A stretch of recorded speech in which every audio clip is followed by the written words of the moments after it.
So, I want to talk tonight about Endgame, the book and the reality, and the way, that book really began from a fundamental question of, do you believe that this culture is going to undergo a voluntary transformation to a sane and sustainable way of living? And, I've asked that question of thousands of people, and nobody ever says yes. Well, one guy at one of my talks raised his hand, and everybody looks at him. He said, "Oh, voluntary? No, of course not." And so the next question is, if you don't believe that the culture is going to undergo a voluntary transformation to a sane and sustainable way of living, and you care about the land where you live, what does that mean for your strategy and for your tactics? And the answer is we don't really know. And one of the reasons that we don't know is because we don't really talk about it. And one of the reasons that we don't talk about it is because we're all so busy pretending that we have hope. And I'm going to do some serious hope bashing later. It's one of my favorite things to do. So that's really where I want to, and that's really what the book is about, is if you don't believe that the culture is going to undergo a voluntary transformation, what do?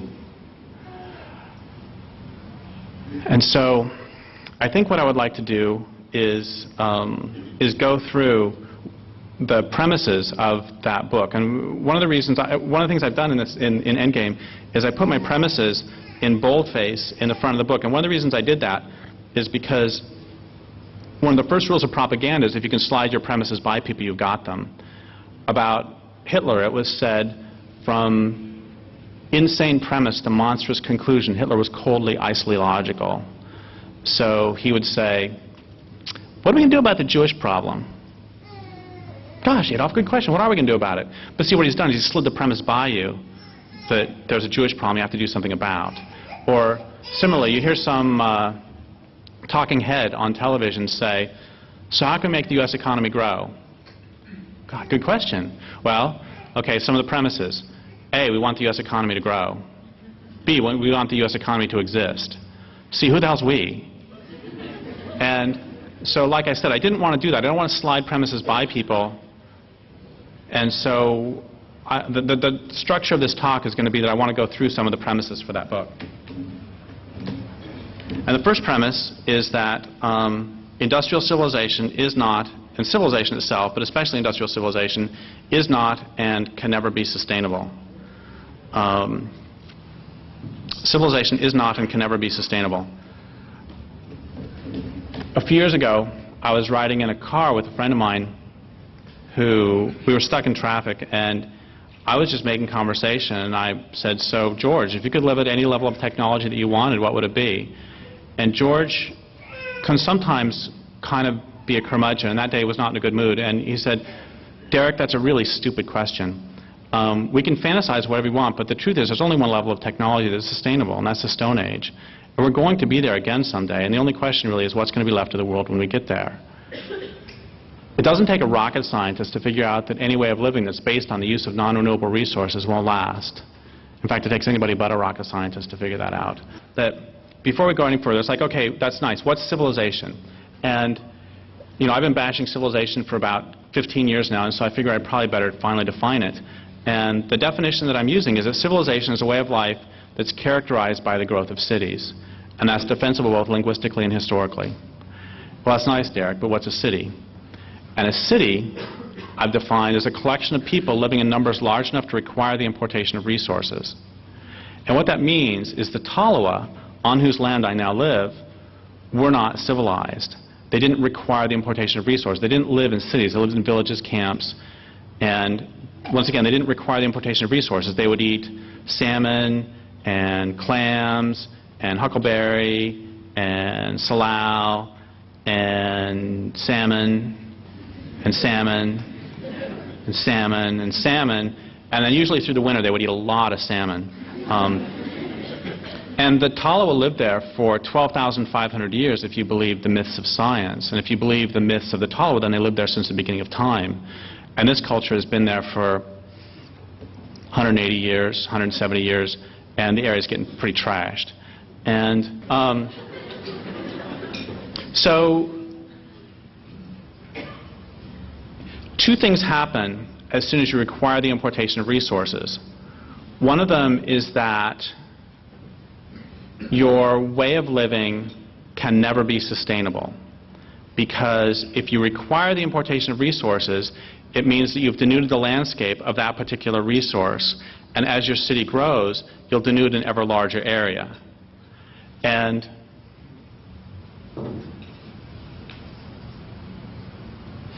denuding the landscape of a resource harms the land base. It's very interesting. You know, I know we've all been told that natural selection is based on competition and that, you know, it's all just a fierce battle for who can be the meanest and grab the most resources most quickly and exploit the most thoroughly. But short of showing how stupid our discourse is, I can disprove that in one sentence if you give me a couple of semicolons.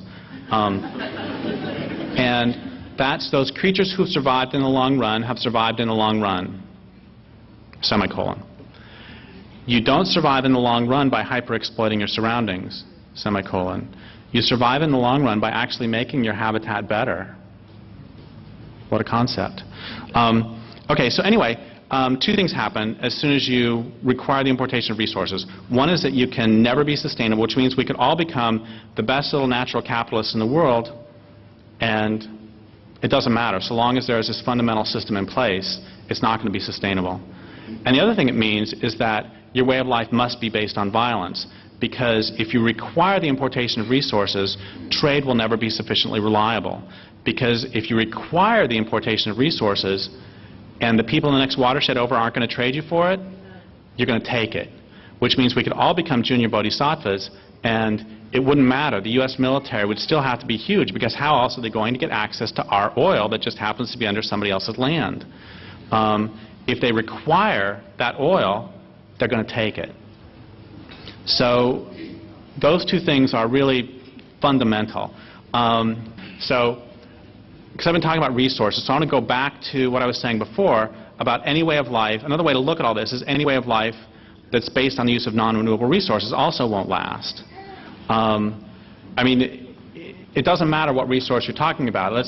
You would think that if you have a way of life that's based on the use of, I don't know, let's just choose a random example, oil. You would think that you would start to consider what's going to happen when this non-renewable resource runs out. That, once again, just by definition, any way of life that's based on the use of non-renewable resources won't last. And I would go a step further, and I would say that any way of life that's based on the hyper-exploitation of renewable resources won't last. So if every year there are fewer salmon returned than the year before, eventually you're going to run out. And everybody knows this except for Michael Sissenwine, who is in charge of one of the divisions of the National Marine Fisheries Services, and his response when learning that 90% of the large fish in the oceans are gone was to say, that's not a problem. We have to ask what level of decline is reasonable or sustainable. Exactly. And so in basically 2 sentences or 3 sentences, he destroyed the words problem, decline, 2 sentences, he destroyed the words problem, decline, reasonable, and sustainable. So in any case, if every year there are fewer passenger pigeons returned than there were the year before, eventually there will be none. If every year there's fewer old-growth forest, which once wasn't called old-growth forest but was simply called home, then eventually it will be gone. And I'm going to go a step further, and I'm going to say that any way of life that's based on the use of resources won't last. Because a resource is something there to be used.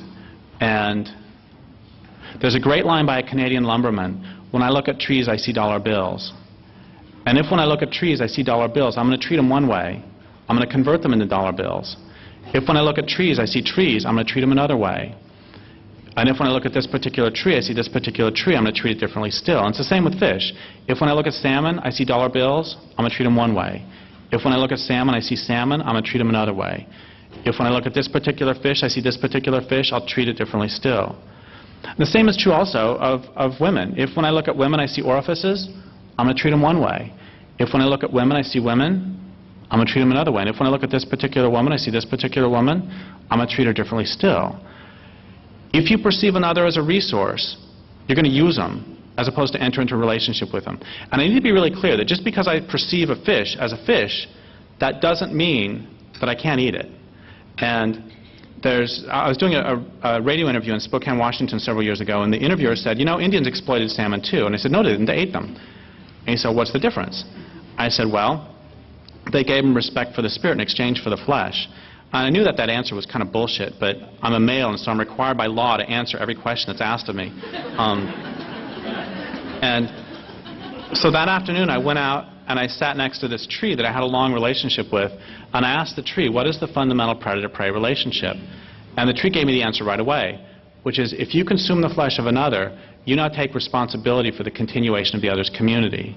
So if I consume the flesh of salmon from the Klamath River, I now take responsibility for the continuation of the Klamath River salmon. And that's...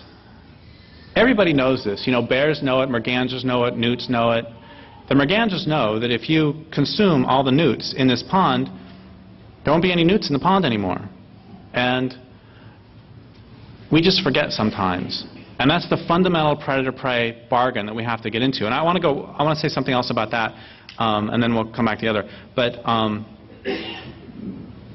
I got into a big argument with this guy several years ago because he was saying that because I use toilet paper that I am just as culpable for deforestation as the CEO of Weyerhaeuser.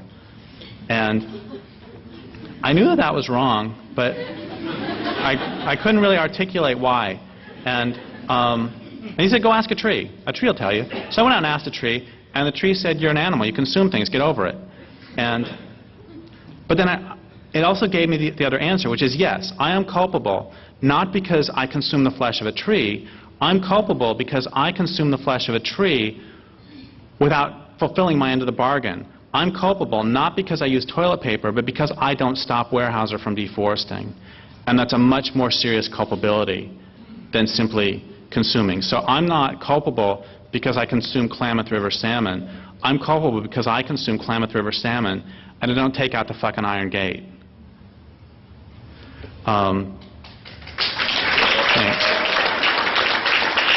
Okay, second premise is that traditional communities do not often voluntarily give up or sell the resources on which their communities are based until their communities have been destroyed.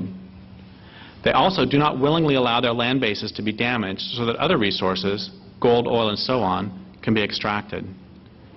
It follows that those who want the resources will do what they can to destroy traditional communities, as we see. Third premise. Our way of living, industrial civilization, is based on, requires, and will collapse very quickly without persistent and widespread violence.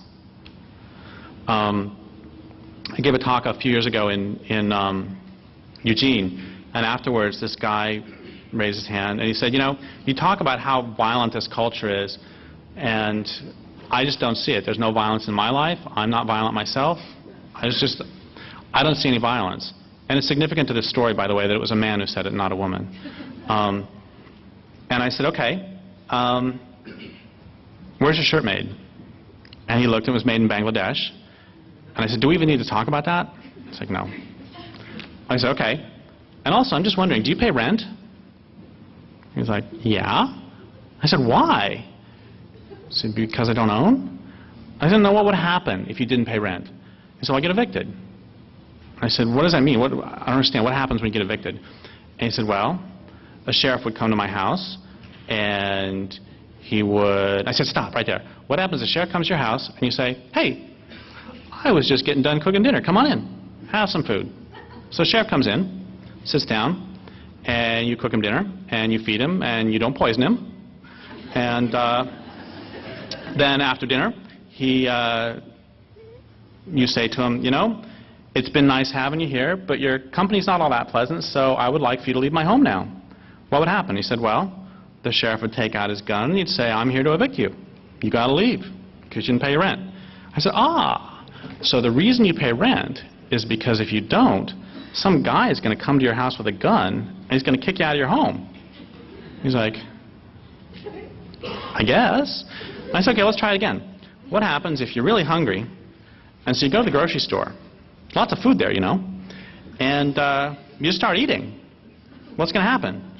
So we're going to call the sheriff, and he's going to come. He's the same guy. He's a real asshole, isn't he? The sheriff's going to come and take you away. So what this means is that in order for you to survive, in order for you to have a place to sleep, a place to be, you have to pay somebody. And in order to eat, you have to pay somebody.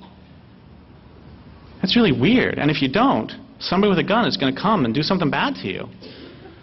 So part of the reason that a lot of us don't see the violence is because, well, part of the reason is a different subject. Part of the reason is because a lot of the violence is exported. I was doing a talk in Massachusetts a few years ago, and somebody said to me afterwards, you know, we now are living way more sustainably than they did 100 years ago.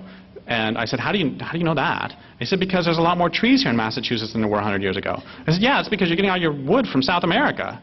And so a lot of the violence is simply exported. And then the other part of it is a lot of us don't perceive this violence because we've been so metabolized into the system and we so accept its premises that there's no need to do violence to us because we're standing straight in line. But of course, if we step out the tiniest bit, got to watch out. Oh, but we're not going to do that. Okay, now we go to the fourth premise. This culture, civilization, this is, I think, might be my favorite premise of the book, is based on a clearly defined and widely accepted, yet often unarticulated hierarchy. Violence done by those higher on the hierarchy to those lower is nearly always transparent, invisible, it's unnoticed. When it is noticed, it's fully rationalized. Violence done by those lower on the hierarchy to those higher is unthinkable. And when it does happen, it's met with shock, horror, and the fetishization of the victims. And there's so many examples of this. One example is that within my own family, when I was a kid, my father was extremely violent. And so the violence flowed constantly downhill. And the one time that my brother ever fought back, he got beaten far worse than any other time because, of course, he had committed blasphemy by sending violence up the hierarchy. That's one example. Another example is, I live where there's tons of bears near where I live, and I just love seeing them. Oh, it's so cool. A mother and baby bear actually fell asleep outside my mom's house the other day. And so cool, I was thinking about that afterwards. How many wild animals have I ever seen asleep? And, well, 2 bears. Maybe some grasshoppers, it's hard to tell. Anyway, but people, and I walk through the forest all the time. I walk through forest at night with no lantern and all this stuff. And the Fed's going, he walks through the forest at night with no lantern. You can use that. Anyway, so I walk through the forest. I'm scared of the Feds, frankly, not the bears. Anyway, so I walk through the forest at night, and people go, oh my God, aren't you scared of the bears? I mean, they could attack or something. And I know that there is one person dies in North America every other year from bear attacks. And 46,000 Americans die every year because of automobile crashes. So we're scared of the wrong thing. I mean, we should walk through a parking lot and it's like, oh my God, the cars are all going. Anyway, if you don't believe me about the violence is only allowed to flow one direction with that, the next time there's one of those, like the next time there's a big protest or something, maybe anti-war or anti-so-called free trade, whatever, just do an experiment, which is take a baseball bat and then just walk up to one of the policemen and say, excuse me, Officer Friendly, nothing personal, I'm just conducting an experiment. And hit him, and then hit him a couple more times real fast. And then,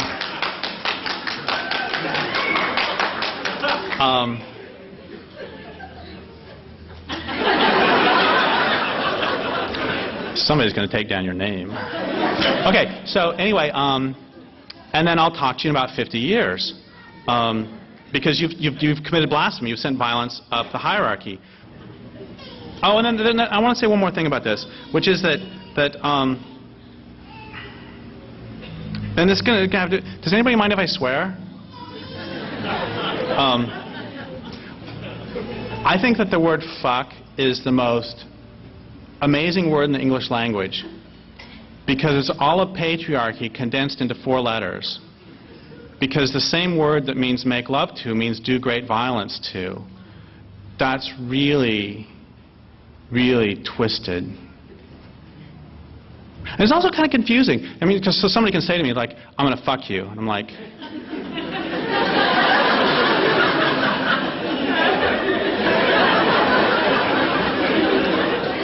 I need more information.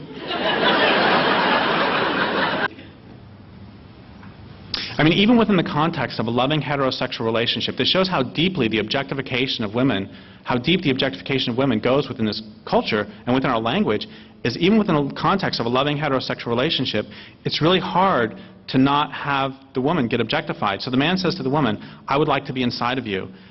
You know what just happened? She's the object of the sentence. Okay, on the other hand, the woman says to the man, I would like for you to be inside me. You know what? She's still the object of the sentence. So the man says to the woman, I would like for you to be around me. And she's like, I'm sorry, can you speak English? I don't know what you want. Where it's like okay for homosexuals to be in the military as long as you don't talk about it. I guess you can do whatever you want, you just can't talk. Anyway, but which, by the way, I have to say, full disclosure here, I have to say that I actually agree that homosexuals should not be allowed in the military. I feel very strongly, actually, that homosexuals should not be allowed in the military.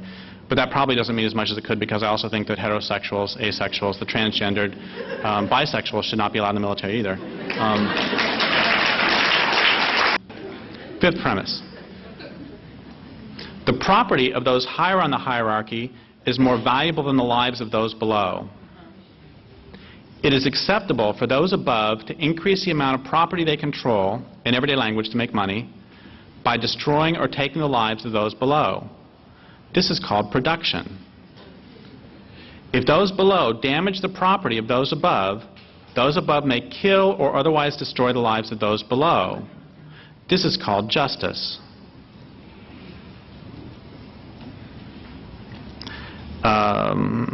Sixth premise is the one that I sort of alluded to early on. This culture is not redeemable. The culture won't undergo any sort of voluntary transformation to a sane and sustainable way of living. If we don't put a halt to it, civilization, this culture, will continue to immiserate the vast majority of humans and to degrade the planet until it, civilization, and probably the planet, collapses. The effects of this degradation will continue to harm humans and non-humans for a very long time. Seventh premise. The longer we wait for civilization to crash, or the longer we wait before we ourselves bring it down, the messier will be the crash, and the worse things will be for those humans and non-humans who live during it and for those who come after. If somebody would have brought down civilization, whatever that means, 200 years ago, if Tecumseh would have won, then people in the East would still be able to eat passenger pigeons. I mean, never minding passenger pigeons' beautiful existence for themselves. If somebody would have brought down civilization 100 years ago, people in this region, through the crash, would still be able to eat salmon. There's going to be people sitting along the banks of the Columbia 50 years from now, and, well, they'll be glowing, for one thing, because of Hanford, and they'll also be starving to death, and they'll be saying, I'm starving to death because you allowed the dams to stand. God damn you. And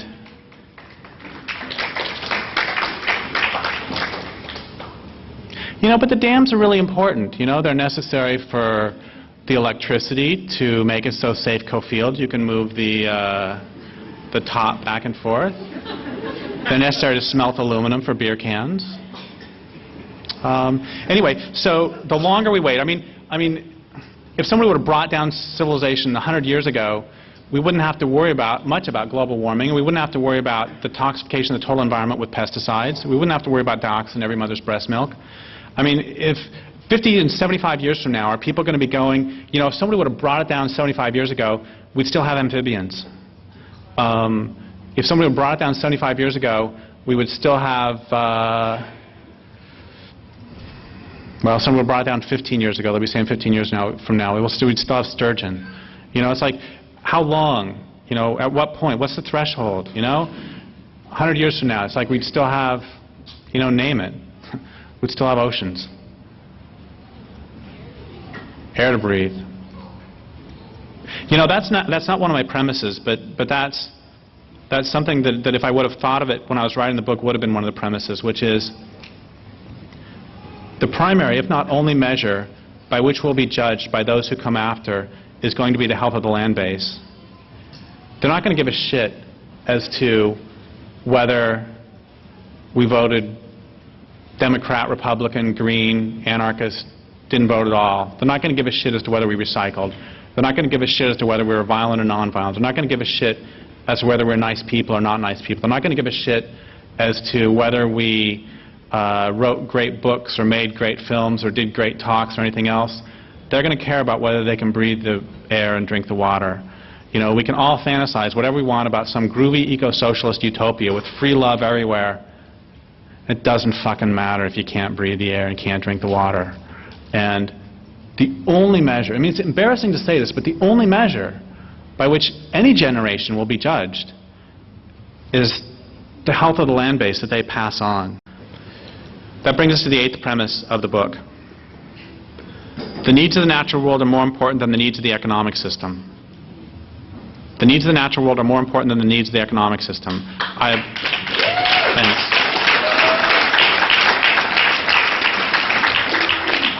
I have just guaranteed I will never hold public office.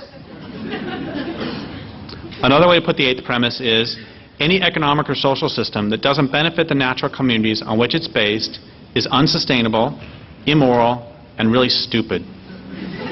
Sustainability, morality, and intelligence, as well as justice, requires the dismantling of any such economic or social system, or at the very least disallowing it from damaging your land base. Okay, 9th premise. Oh, the 9th premise is pretty interesting. Actually, I'm getting kind of cold.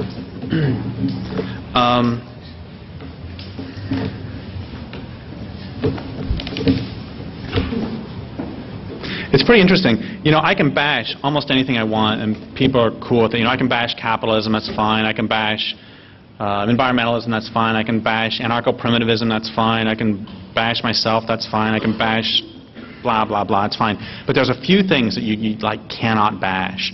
For example, if I bash, oh my God, when I bash science, I can just feel the sphincters in the audience start to quiver. Or also, if I bash Buddhism, oh my God, it's like you have not lived until you've been chased down the street by a bunch of pacifists.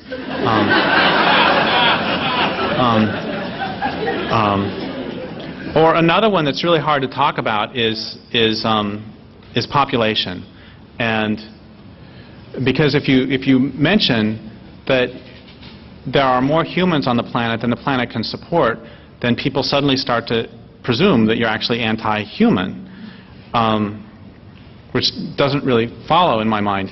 Oh, this is great too. I got to tell you this. That you know, they say there's no such thing as a stupid question. I got one the other day, and so I'm going to like tell everybody in the country. There's this. I sometimes do interviews on a radio station south, one county down in Humboldt County, one county south of where I live, and there's this guy who hates me and hates what I say so much that every time I'm on there he calls up, and I'm not sure, I think he attacks me, but I usually can't figure out what the hell he's saying. And one time I was saying that humans have exceeded carrying capacity, and carrying capacity is the number of any given species who could live in a particular place forever without harming it. So you could have an island that has a carrying capacity of 1,000 deer. 1,000 deer could live there forever. But if you put 10,000 deer there, they're going to eat too much of the vegetation, cause erosion, and lower the carrying capacity, make it so the place can only support 500 deer. Anyway, so I was saying that humans have exceeded carrying capacity. And he called up just sputtering, and he said, "How dare you say that humans have exceeded their capacity to care?" Which may or may not be the case, but that's a different question. Anyway, so the 9th premise is basically, although there will clearly someday be far fewer humans than there are at present, there are many ways this reduction in population could occur. Some of those ways would be characterized by extreme violence and privation.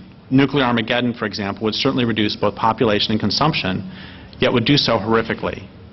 The same would be true for a continuation of overshoot followed by crash. Other ways would be characterized by less violence. And I don't know what is going to happen, obviously, but this much I do know, that if we don't approach these problems actively, if we don't talk about our predicament and what we're going to do about it, the violence will be almost undoubtedly be more severe, the privation more extreme. And I want to be really clear. Every cell in my body wants for us to have a voluntary transformation. Just like every cell in my body wants for... That must be the tow truck. Just like every cell in my body wants for people to approach the whole question of there being too many humans, and I'm going to talk more about population in a second, but anyway, every cell in my body wants for us to approach that just reasonably and rationally and intelligently, but of course we all know what we're going to do is just continue on this freight train to hell until it continues to fly off the cliff. Okay, so anyway, having said that, I need to say, by the way, that I don't think that population is actually, yes, there are more humans than the planet can support, but I don't think the population is a primary problem. I think population is actually a tertiary problem. The reason I think population is secondary instead of primary is that I think consumption is way more important. Because actual numbers don't matter. There could be 100 gazillion people on the planet, and if they didn't eat, shit, or stand anywhere, it wouldn't matter. The important thing is how much damage you're causing or how much help you're doing. Imagine that also, that humans can actually benefit their land base. What a strange concept that is. Anyway, and that's really important because when I think about overpopulation, the first image that comes to mind is, honestly, is a little brown baby with a distended belly in a third world nation. First image that comes to mind. When I think of overconsumption, the first thing I think of is an American. And who causes more damage? So that's why I don't think the population is a primary problem, but a secondary problem. And the reason I don't think the population is a secondary problem, but it's actually a tertiary problem, is because, are there any demographers in here? Good, I hate demographers.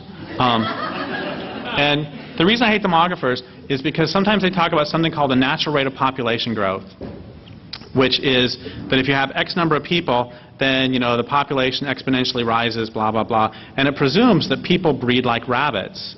And the truth is, I don't even think rabbits breed like rabbits.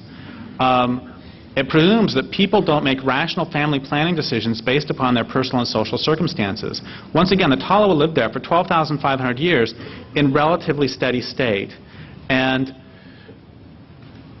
part of the reason is because they had an intimate relationship with their land base, and they would perceive damage to the land base as damage. And if perhaps they start to have too many babies, well, let's cut back. And, you would think, let's just think about this. What happens if you have a culture where somebody writes a book, and in this book they tell people to go forth and multiply, and this book becomes a really big bestseller? That's going to affect family planning decisions. And also, I need to say this too, that there were, in native North America, there were about 250 different plants that were used as contraceptives and abortifactants by the women.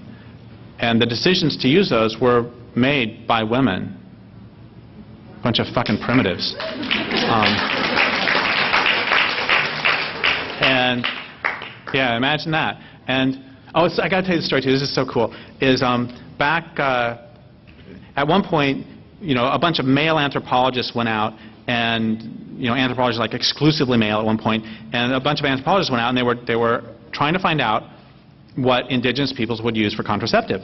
And they would go talk to the men, because of course the men are the only ones we're talking to, and they'd say, so how do you not make babies? And they're like,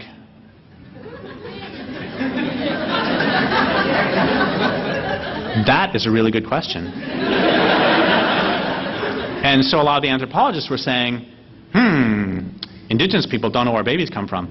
And then when women started getting into anthropology, the women would go talk to the indigenous peoples, and they would talk to the women, and they would say, how do you not get pregnant?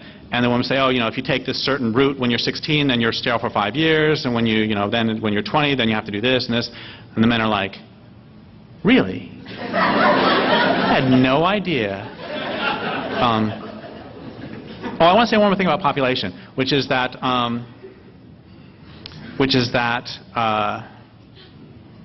You know, the whole thing about making a wall down in Mexico or down at the border of Mexico, and how we need to stop all those Mexicans from coming up and the Central Americans and the El Guatemalans and the Nicaraguans or whatever their names are. I have to say that I am actually strongly in favor of closing the border to Mexico on one condition, which is that if you close it to people, you close it to the movement of resources as well.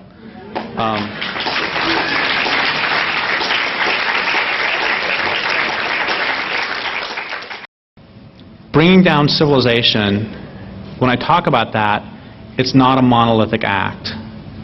It's a billion different acts done by a billion different people. And part of my definition, actually my definition of bringing down civilization, is depriving the rich of the ability to steal from the poor and depriving the powerful of the ability to destroy the world. Okay, that's nice, Derrick, but that doesn't alter the fact that there are people who are dependent upon this social system which is killing the planet. I mean, that's part of the problem, is that just like any good abusive situation, we have been made dependent upon the very system that's exploiting us. And part of the reason that we don't fight back more is because if your experience is that your water comes from a tap and that your food comes from a grocery store, not your head, not your heart, but your experience, if that's your experience, you will fight to the death to defend that system that brings you your food and water, because your life depends on it. And similarly, if your water comes from a river and your food comes from a land base, people used to drink out of rivers, how quaint is that? If your experience is that your water comes from a river and that your food comes from a land base, you will fight to the death to defend that because your life depends on it. But we have all been so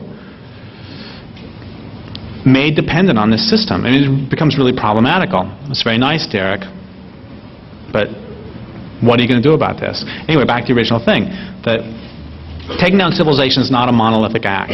It's a billion different acts with a billion different moralities.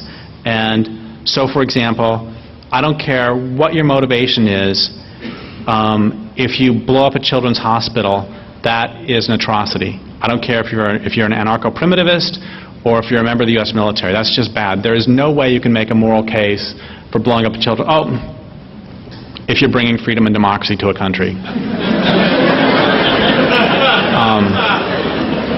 Which, by the way, I figured out how to listen to George Bush's speeches without going insane. Well, turn off the volume for one thing. But if you're not going to do that, another way to do it that actually makes everything perfectly clear is just do a word substitution. And I came up with this idea back when they did the whole freedom fries thing, when they changed French fries to freedom fries. It's great. All you do is word for word substitution. Every time George Bush says the word freedom, substitute the word fascism. Every time he says the word democracy, substitute the word corporate control. So we're bringing freedom and democracy to Iraq. Damn straight. Oh, I want to say something else too, and we're going to get back to the other, don't worry. And everybody in here, of course, by now certainly knows why my books are written in nonlinear fashion.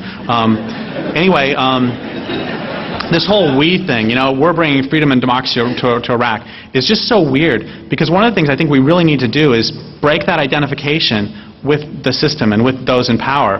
That's like this friend of mine called me up not very long ago, and she said, how much longer do you think we're going to be in Iraq? And I said, we're in Iraq?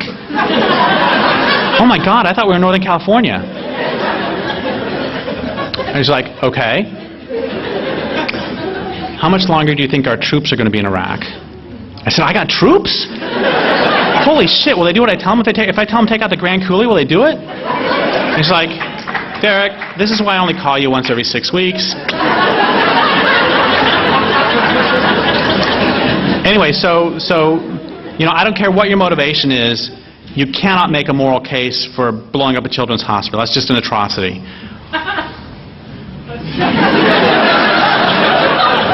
I have to admit that line has never before gotten a joke or laugh. I'm sorry? You have to go to Nicaragua. You have to go to Nicaragua. Okay. Because they destroyed some hospitals. Right. Well, but see, you can't make a moral case. Well, except if you're bringing freedom and... The point, insofar as there is one, is that we can make up any hypothetical case we want to keep us from ever doing anything. And the truth is, once again, that on a real fundamental level, you can't make a moral case against taking out cell phone towers. Okay, that's nice, Derrick, but the truth is that when this culture falls apart, as this culture falls apart, a lot of people are going to die. Psych. Okay.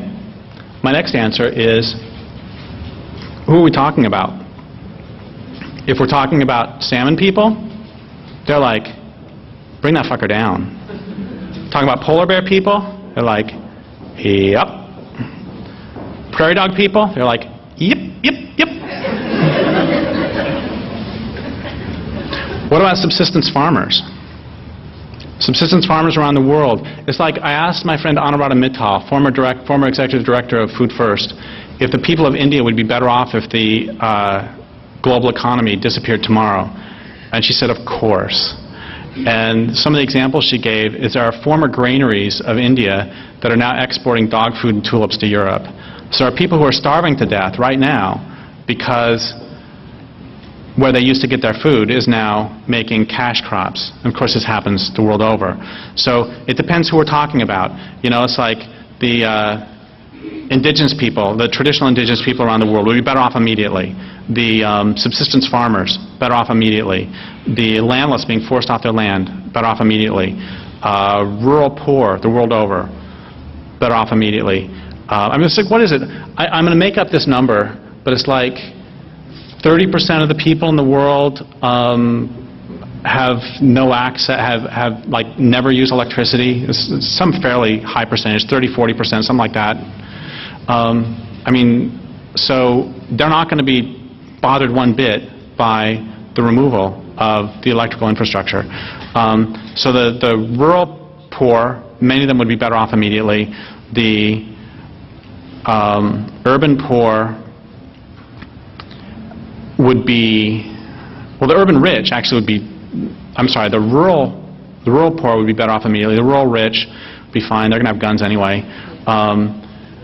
The urban poor are fucked.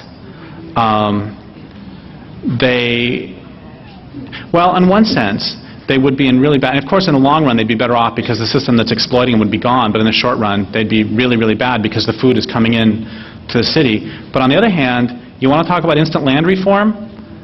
Remove U.S. support for the governing people immediately, and you got instantaneous land reform. So, I don't know. And then there's also the urban rich, but fuck them, they're the problem in the first place. Okay, here's another part, is that I can guarantee, this is actually more important, I can guarantee that 100% of the problems as this culture collapses are going to be because those in power, those who are already destroying the world, attempt to maintain that lifestyle as the world collapses. At any moment, those in power, whatever that means, could choose to have a soft landing. I mean, that's one of my secret fantasies, is that suddenly we start using all of this cleverness that we think we have to actually solve problems instead of make new ones. And that, you know, the feds start paying Weyerhaeuser not to deforest, but to reforest. I mean, I don't fucking care if Weyerhaeuser still gets the money. I don't care about justice in that sense. I just want forests. And so it's like they can even give the same goddamn subsidies, the same goddamn companies, and if it was moving the right direction, I wouldn't complain. It's like we always hear that the world's running out of water. We hear that all the time. You know, people are dying of thirst because we're running out of water. Bullshit. Fucking bullshit. Goddamn fucking George Bush goddamn fucking bullshit. The world is not running out of water. Water is being stolen. 90% of the water that's used by human beings is used for industry and agriculture. It's like they always say, take shorter showers. Fuck. You know, all it does is annoy the people close to you.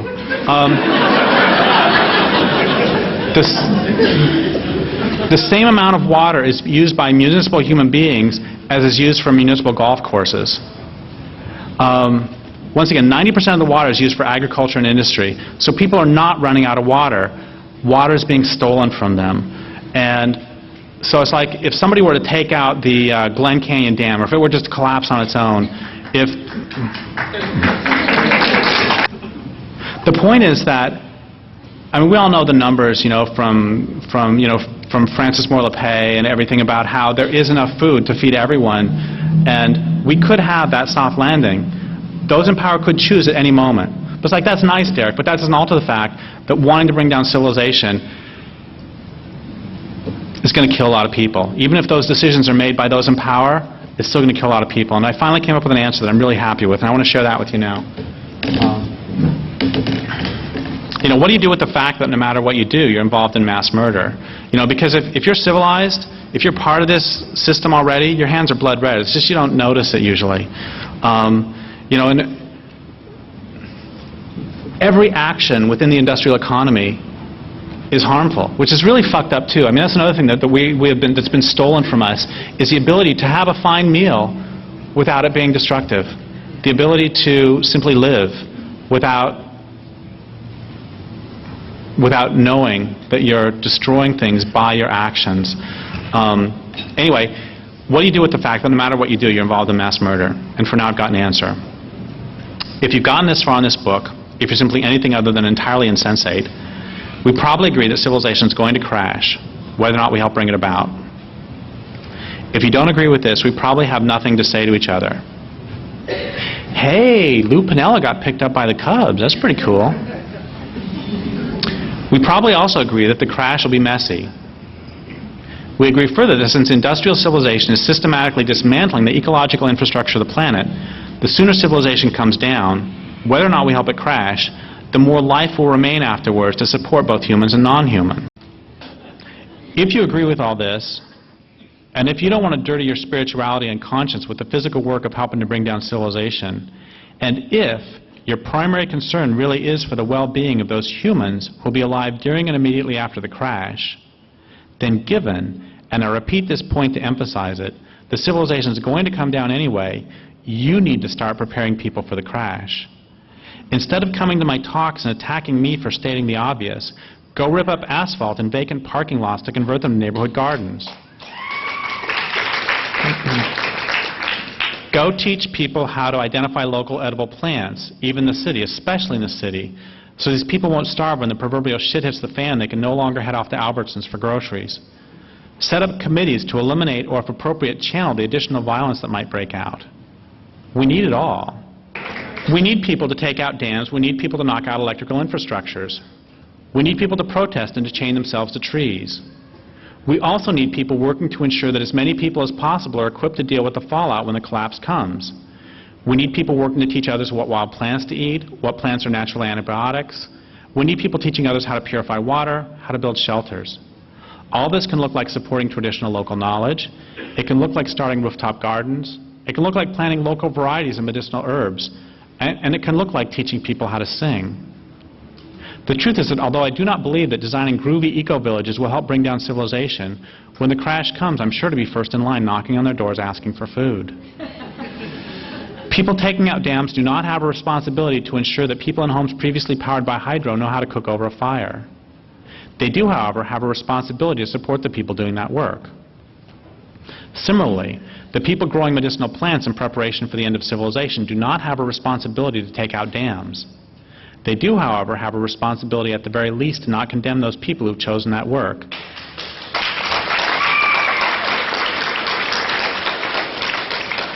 In fact, they have a responsibility to support them. They especially have a responsibility to not report them to the cops.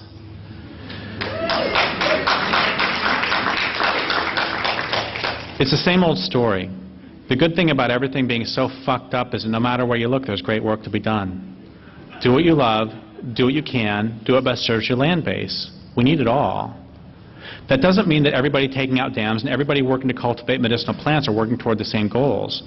It does mean that if they are, each should see the importance of the other's work. Further, resistance needs to be global. Acts of resistance are more effective when they're large-scale and coordinated. The infrastructure is monolithic and centralized, so common tools and techniques can be used to dismantle it in many different places, simultaneously if possible. By contrast, the work of renewal must be local. I have a new catchphrase, which is dismantle globally, renew locally. To be truly effective, oh, another catchphrase I have is protect your land base. You can't have sex without it. Anyway, to be truly effective, acts of survival and livelihood need to grow from particular land bases where they'll thrive. People need to enter into conversation with each piece of Earth and all its human and non-human inhabitants. That doesn't mean, of course, that we can't share ideas, or that one water purification technique won't be useful in many different locations. It does mean that people in those places need to decide for themselves what'll work. Most important of all, the water in each place needs to be asked and allowed to decide for itself. I've been thinking a lot again about the cell phone tower behind Safeway, and I see now how these different approaches manifest in this one small place. The cell phone tower needs to come down. It's contiguous on two sides with abandoned parking lots. Those lots need to come up. Gardens can bloom in their place. We can even do our work side by side.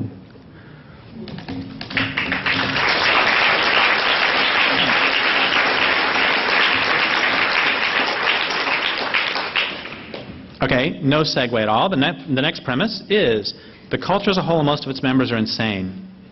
I don't need to talk about that, do I? The culture is driven by a death urge, an urge to destroy life.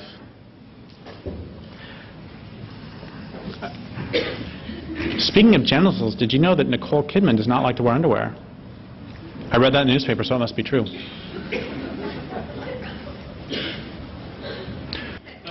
The point is that it is literally insane that I know what is on Angelina Jolie's genitals and what is not on Nicole Kidman's, but it took me about 3 or 4 years of living where I do to learn that there was a massacre of about 250 Indians about 2 miles from where I live at a place called Yantakit. Another massacre of another 100 Indians or so at a place called Hawanket right over here. And then right over here there was another massacre at a place called Achilet. And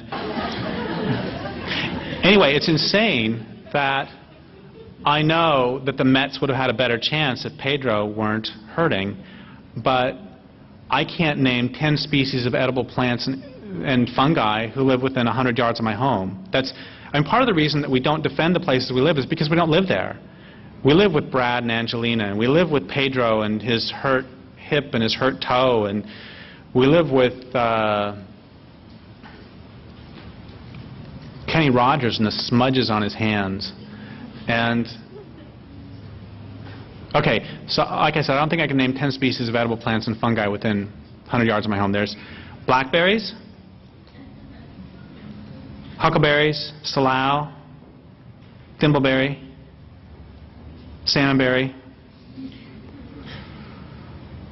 blackberry. Oh, and there's those big red mushrooms with the white dots.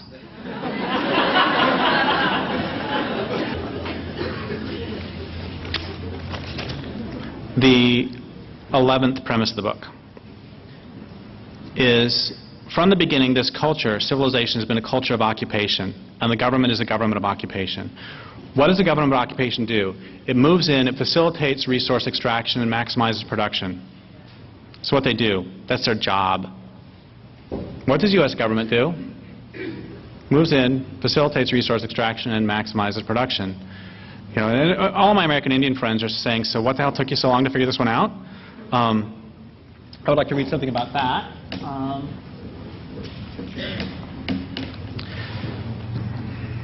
Okay, if Nazis or other fascists took over North America,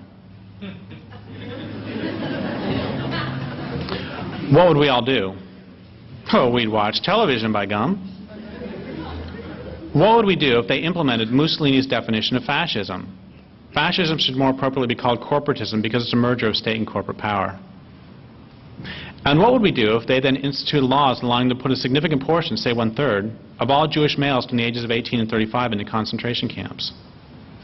What if this occupied country called itself a democracy, but most everybody understood elections to be shams, with citizens allowed to choose between different wings of the same fascist or following Mussolini corporate party? It's like, you know, the capitalist press used to just laugh and laugh and laugh that the Soviet Politburo was made up of like 99% members of the Communist Party. It's like, okay, so the U.S. Congress and House of Representatives is made up of what percent of members of the Capitalist Party? I think it's about 99%, with 1% absent. What if anti-government activity was opposed by stormtroopers and secret police? Oh, that's another of my secret fantasies, is the next time there's one of those like big WTO meetings or something, that the cops will turn around and they'll start shooting at the WTO representatives. We all have our fantasies. Because, of course, they have much more in common with us as in terms of class interest than they do with their masters. But the reason, of course, that can't happen is because the violence is only allowed to flow down the hierarchy, and for them to shoot at their masters would be violence flowing up the hierarchy. Anyway, what if anti-government activity was opposed by stormtroopers and secret police? Would you fight back? If there already existed a resistance movement, would you join it? Substitute the word African American for Jewish and ask yourself the same question, because, of course, about a third of all African American males in the ages of 18 and 35 are under so-called criminal justice supervision. Anyway, would you resist if the fascists irradiated the countryside and poisoned food supplies, made rivers unfit for swimming and so filthy you wouldn't even dream of drinking from them anymore? What if they did that because, hell, I can't finish that sentence, because no matter how I try, I can't come up with a motivation good enough even for fascists to irradiate and toxify the landscape and water supplies? If fascists systematically deforested the continent, would you join an underground army of resistance, head to the forest, and from there to boardrooms and the halls of the Reichstag to pick off the occupying deforesters, and most especially those who get them their marching orders? I mean, what would we all do if space aliens came down, that's where they come from, if aliens came down from outer space and they started to vacuum the oceans, and they were putting dioxin in every mother's breast milk, and they were just, clear-cutting the planet, they were changing the climate, and they were giving us, like, cool computer games and stuff. What would we do? We would grab our camo outfits, we would grab our AK-47s, and... Wrong audience. So am I like the only person here with an AK-47? I shared the stage with Ward Churchill a while ago, and I said the same thing. Am I the only person here with an AK-47? He was out in the audience when I was doing my talk. I said, am I the only person here with an AK-47? Just silence from the audience. And I hear this voice go, nope.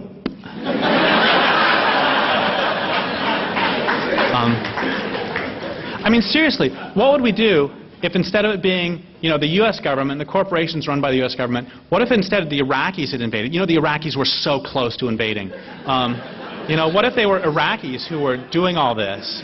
We would fight back. Okay. So maybe your sense of kin, your sense of skin doesn't extend to the natural world. Maybe you don't yet love the land where you live enough that you'll fight for it. But what if the fascists toxify not only the landscape but the bodies of those you love? What if their actions put dozens of carcinogens into the flesh of your lover, children, mother, brother, sister, father? How many people in here have had someone you love die of cancer?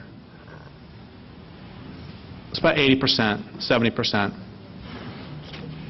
Would you fight back? What if the fascists toxify your own body? Would you still cling to the illusion that their edicts carry more weight than that brought to bear by their secret and not so secret police? Would you work for this regime? Would you teach others its virtues? Or would you fight back? If you won't fight back when they toxify your own body, when precisely will you fight back? Give me, and more importantly yourself, a threshold at which you finally take a stand. If you can't or won't give the threshold, why not? None of these questions are rhetorical. The questions are real. They are, at this point, some of the most important questions there are. So what I'd like to do is, I've got 3 more premises I want to talk about. Well, I want to do 2 premises. I want to bash pacifism, and then I want to bash hope, and then read 2 things real fast, and then we're done. Okay. Next premise. There are no rich people in the world, and there are no poor people. There's just people. The rich may have lots of pieces of paper that many pretend are worth something, and the poor may not. The rich claim they own land, and the poor are denied the right to make the same claim. A primary purpose of the police is to enforce the delusions of those with lots of pieces of paper. Those without the papers generally buy into these delusions almost as quickly and completely as those with. Those delusions carry with them extreme consequences in the real world. What I mean by this is Weyerhaeuser doesn't own any land. Weyerhaeuser doesn't actually exist. But insofar as we pretend it exists, we all agree that Weyerhaeuser owns land. But Weyerhaeuser doesn't own any land. It's like there's a bunch of cars out there, but they don't belong to anybody. And I can say this because, of course, my truck is like 500 miles away.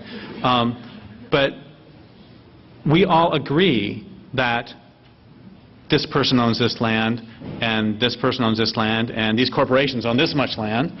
And Did you know, by the way, that land ownership concentration in the United States land ownership is more concentrated in the United States than it is in so-called banana republics like Honduras? I don't remember the numbers. They're in Strangely Like War, but it's basically, oh, I'm not even going to make them up.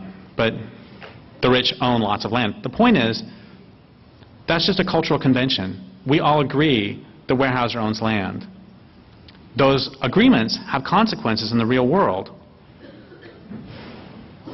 I want to be really clear about two things. One is, I'm not saying there is no such thing as ownership of land. The Tolowa own the land where I live. They don't have a piece of paper that says it's theirs, but they own it. And the reason they own it is because they lived there for 12,500 years, and their blood is mixed with the soil. The other thing I want to be clear that I'm not saying that all cultural conventions are bad.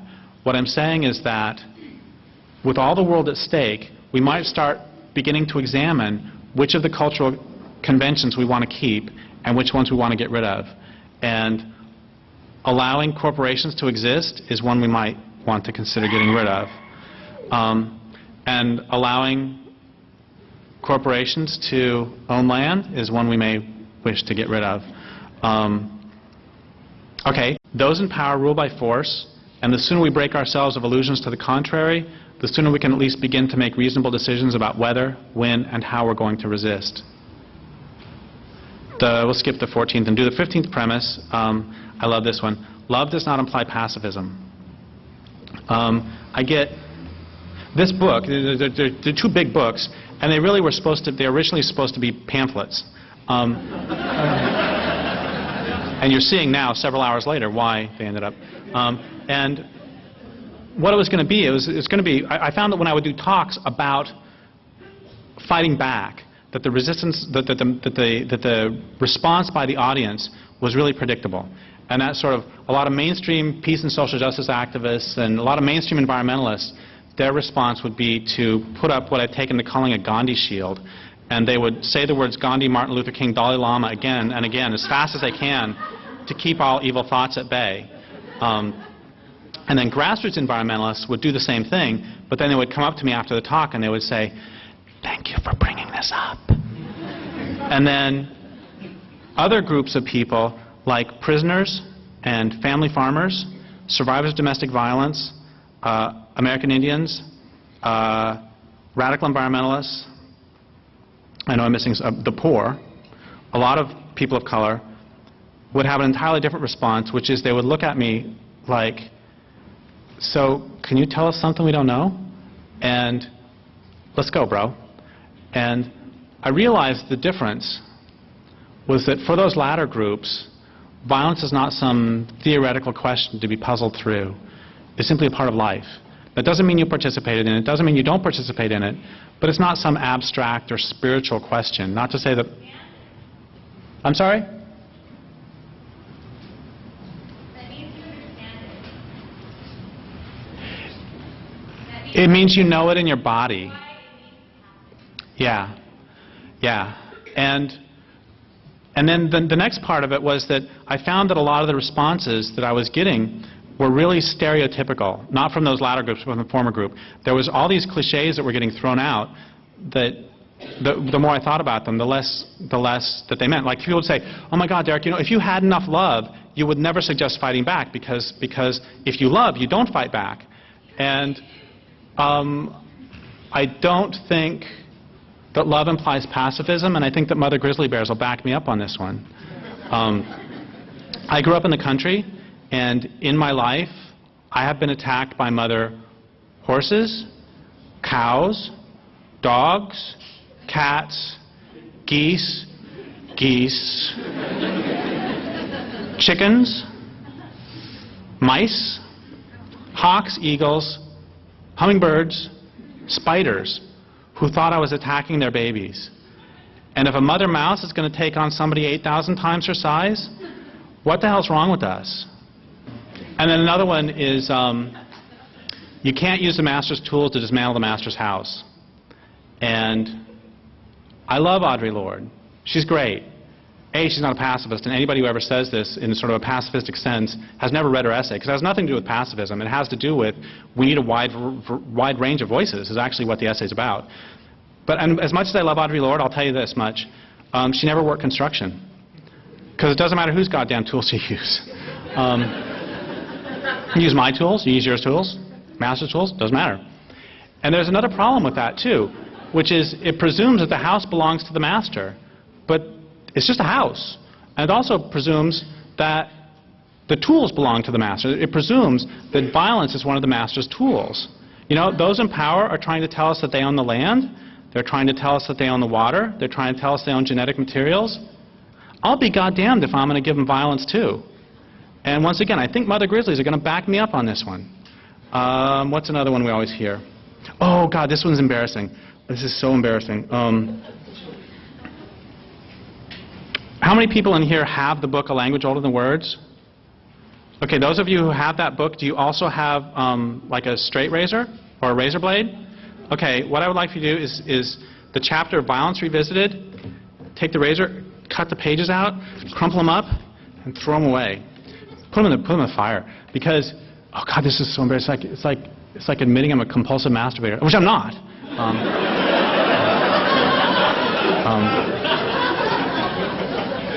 Okay, in that book,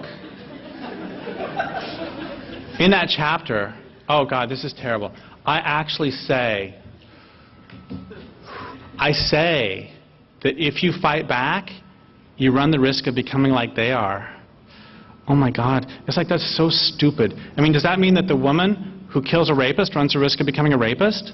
Does that mean that the tiger who kills a zookeeper runs the risk of becoming a zookeeper? Does that mean that Tecumseh ran the risk of becoming like the people who are stealing his land? It makes no sense. Or what's another one? Oh, this is the best one. And then I'll bash hope for a while. Violence never accomplishes anything. Okay, so if violence never accomplishes anything, what that means is that all the Africans who came over on the Middle Passage, they just jumped on the ships. And then when they're over here, they just worked in the fields for the hell of it. And what this means is that the American Indians, they just saw the white people and they said, hey, you want some land? Your way of living is way better than ours, so just take it. You'll treat it better than we do. And there's this great line by Robin Morgan. She says, anywhere in the world, any woman can be walking alone late at night, and if she hears footsteps behind her, she has reason to be afraid. And she calls that the democracy of fear. Do not fucking tell me that violence doesn't accomplish anything. It has systematically terrorized half of the population of human beings. And violence is dreadfully, dreadfully effective. That's why they use it.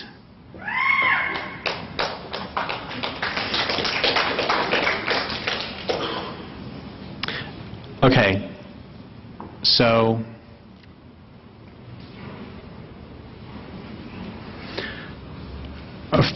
a few years ago, I got a call from a friend of mine who works on toxics issues in Northern California, and she was crying, and she said, "This work's getting to me. It's breaking my heart. This environmental work. I can't take it." I said, "Yeah, this work really can get to you. It'll break your heart for sure. It'll do that." And then she said, "Dominant culture hates everything, doesn't it?" I said, "Yeah, it does, even itself." She said, "It has a death urge, doesn't it?" I said, "Yeah, it does." She said, "Unless it stops, it's going to kill everything on the planet, isn't it?" I said, "Yeah, it is, unless it stopped." And then she said, "We're not going to make it to some great new glorious tomorrow, are we?" And I said, "I've been waiting for you to say that." And the reason I said that to her is because about 12 or 13 years ago now, I was undergoing a similar collapse where I was just bursting into tears several times a week over the death of the salmon, sturgeon, bull trout, Selkirk caribou. And a lot of my environmentalist friends were saying, "God, Derrick, take some time off. You know, the problems will still be there when you come back." It's so funny. I can always tell activist audiences because they laugh at that, and Non-activist audiences don't get the joke. Anyway, I knew that I didn't need to just take time off and then come back to the same old thing. I knew that I had to keep pushing, because if you're not going to cry about the death of the salmon, what are you going to cry about? If tears mean anything. And so I just kept pushing. And then one day I called this American Indian friend of mine, Jeanette Armstrong. She's an Okanagan writer and activist. And I said, you know, this work's killing me. It's breaking my heart. I said, yeah, it'll do that. I said, you know, the dominant culture hates everything, doesn't it? She said, yeah, it does, even itself. I said, it has a death urge, doesn't it? She said, yeah, it does. I said, unless it stops, it's going to kill everything on the planet, isn't it? She said, yeah, it is, unless it stopped. I said, we're not going to make it some great new glorious tomorrow, are we? And then she said the best thing she could possibly say, which is, I've been waiting for you to say that. And the reason that was the best thing she could say is because it normalized my despair. It let me know that despair is an appropriate response to a desperate situation. It let me know that sorrow is just sorrow and pain is just pain. And it's not so much the sorrow or even pain that hurts as it is my resistance to it. I can hold in my heart the understanding that we're really fucked and that life is really good. Okay, and I mean, there's this idea that if you really start to internalize how bad things are, that you have to walk around being miserable all the time. And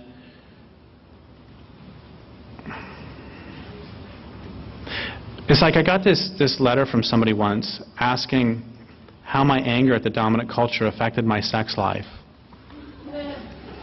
And I was really tempted to respond, that's a question to which you will never know the answer. But I realized that what that question's about is that question presumes that anger is a shotgun, and that if I'm angry at the dominant culture, and if I'm angry at corporations, I'm angry at my friends.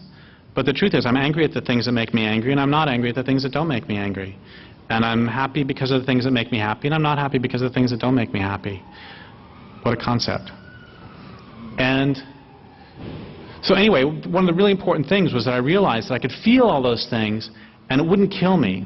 But there's something even more important happened, which is that I realized that I could feel all those things and it would kill me.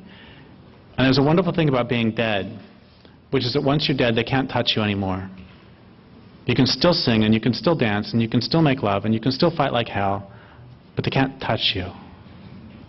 Not with threats, not with promises, not with violence, not with anything.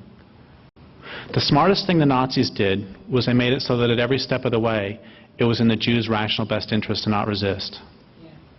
Would you rather get an ID card, or would you rather resist and possibly get killed? You want to move to a ghetto, or do you want to resist and possibly get killed? Do you want to get on a cattle car, or do you want to resist and possibly get killed? You want to take a shower, or do you want to resist and possibly get killed? At every step of the way, it was in their rational best interest to not resist. But I'll tell you something very important, which is the Jews who participated in the Warsaw Ghetto Uprising had a higher rate of survival than those who went along. The Jews who participated in the Warsaw Ghetto Uprising had a higher rate of survival than those who went along. The Jews who participated in the Warsaw Ghetto Uprising had a higher rate of survival than those who went along. Take the streets! Don't stop there. Keep that in mind over the next 10 years. Part of the reason that my mother stayed with my father was because there weren't battered women's shelters in the 50s and 60s. But another part of the reason that she stayed with him was because of the false hope that he would change. And false hopes bind us to unlivable situations, and they blind us to real possibilities. I mean, does anybody really think that Weyerhaeuser is going to stop deforesting because we ask nicely? Does anybody really think that Monsanto is going to stop Monsantoing because we ask nicely? Some Democrats brought me to a talk somewhere, and God, it was so funny. It was close to home, so my mom came along, and it was so funny. They asked me, so what are you going to talk about tonight?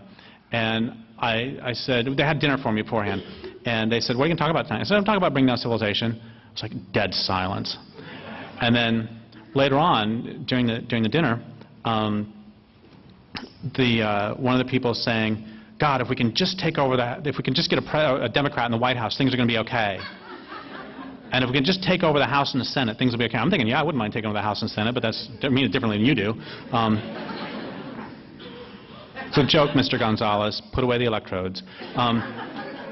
Anyway, so they're saying all this about, if we could just take over the House and the Senate. And my mom said, the Democrats are just as controlled by corporations as the Republicans are. And it was so funny because it was just like my mom had just hiked up a cheek and farted. Because they, it's silence, and then noses are wrinkling. And then finally somebody says, could you please pass the hummus? It's really delicious.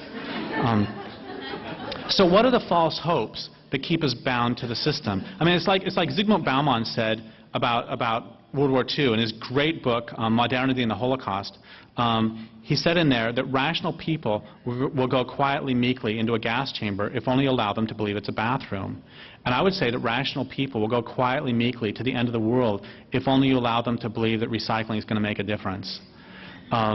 So what are the false hopes that keep us bound to the system? What are the false hopes that keep you chained? But the problem isn't just false hopes, but it's hope itself. What is hope? I was bashing hope a few years ago, and somebody in the audience shouted out, what is hope? And it's like, I got no idea. I've been bashing it for years. I have no idea what I'm talking about. And I asked the audience, what's your definition of hope? And the definition they came up with is great, which is hope is a longing for a future condition over which you have no agency. Hope is a longing for a future condition over which you have no agency.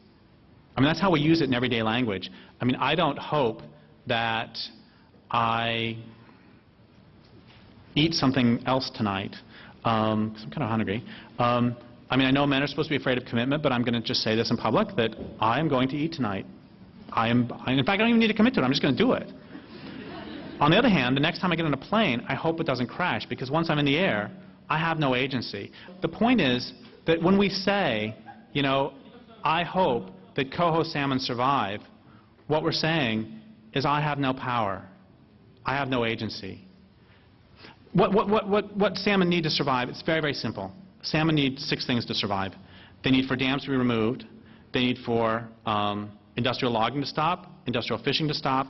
They need for the oceans not to be murdered. They need for global warming to stop, which means that they need for the industrial economy to stop, and the oil economy to stop. And they need for industrial agriculture to stop because of runoff. Those are all straightforward technical tasks. I didn't say they're not daunting, but they're straightforward technical tasks. When people say, gosh, how can we save the salmon? Well, it's real easy. What is impossible is to save the salmon and keep dams, industrial logging, industrial fishing. That is not possible.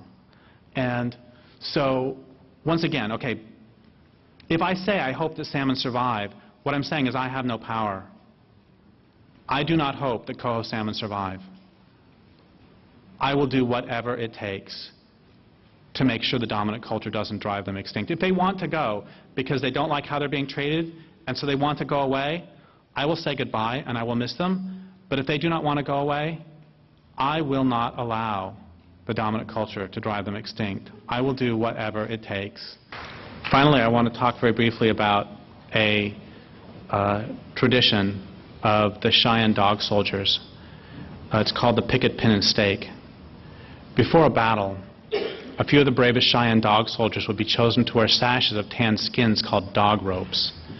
Attached to each dog rope was a picket pin, normally used to tether horses. During battle, the pin would be driven into the ground as a mark of resolve. Once the pin was driven, the dog soldier would remain staked to that piece of ground, even to his death. Retreat was no longer an option. The pin could only be removed when everyone was again safe, or when another dog soldier relieved him of his duty. It is time. I have driven my picket pin. I am staked out and willing to give in no more. Where will you drive your own picket stake? Where will you choose to make your stand? Give me a threshold, a specific point at which you'll finally stop running, at which you'll finally fight back. Stand with me. Stand and fight. I am one. We would be 2. 2 more might join and we would be 4. When 4 more join, we will be 8. And we will be 8 people fighting whom others will join, and then more people and more. Stand and fight. The questions before each of us now are, what are your gifts and how can you use them in the service of your land base? What can you do? What does your land base most need from you? How can you achieve it? What do you want to do? And right now, perhaps most important of all, what are you willing to do? People ask me all the time, what do you want us to do with all this analysis? What do you want us to do? And I always say, don't listen to me. If you want to know what to do, go down to the Columbia. I don't know how to live sustainably. The Columbia does. It knows how to live here. It's lived here a very long time. If you want to know what to do, go down, ask the river. It'll tell you. And the real question is, are you willing to do it? Thank you very much.